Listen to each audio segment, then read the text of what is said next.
আজি এবছৰ ধৰি পিনে আমাৰ বাগানত দিছাম বাগান বা কলীয়াপানী বাগান হওক, ওচৰ চুবুৰীয়া যিমান অঞ্চল আছে বা আমাৰ গাঁও আছে সন্মুখত, আমি শুনি আছোঁ বা দেখি আছোঁ যে নাহৰ ফুটুকীৰ উৎপাত অলপ বাঢ়ি গৈছে।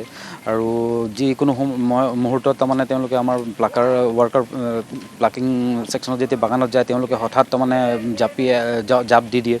আৰু এই ঘটনাটো আমাৰ ইয়াতে 4 নম্বৰ ঘটনা হয়। ওচৰৰ গাঁৱৰ মানুহ এজনীক মানে তেওঁলোক বাঘে মাৰিলে, নখ লগাত তাৰমানে তেওঁৰ মৃত্যু ঘটিল বুলি গম পোৱা গ'ল। এতিয়া পৰহি নিশা ঘটনা হৈ যোৱাৰ পিছত আমি বন বিভাগৰ লগত যোগাযোগ কৰি পিনে আমি পিঞ্জৰা আনি পিনে ইয়াত লগালোঁ। আৰু তাৰ মানে যোৱা নিশা আমি অলপ ট্ৰেকিঙো ৰাতি কৰি আছিলোঁ গাড়ী লৈ পিনে, আৰু চাইছিলোঁ যে বাঘটো ক'ৰবাত ইফালে ঘূৰি আছে নে নহয়। কিন্তু 10টা বজাৰ পিছত আমি বাগানৰ পৰা ওলাই দিলোঁ ৰাতি। তাৰপিছত কেতিয়া সোমালে পিঞ্জৰাত আমি গম নাপালোঁ, কিন্তু ৰাতিপুৱা যেতিয়া আমি দেখিছোঁ বাঘটো পিঞ্জৰাবদ্ধ হৈ আছে।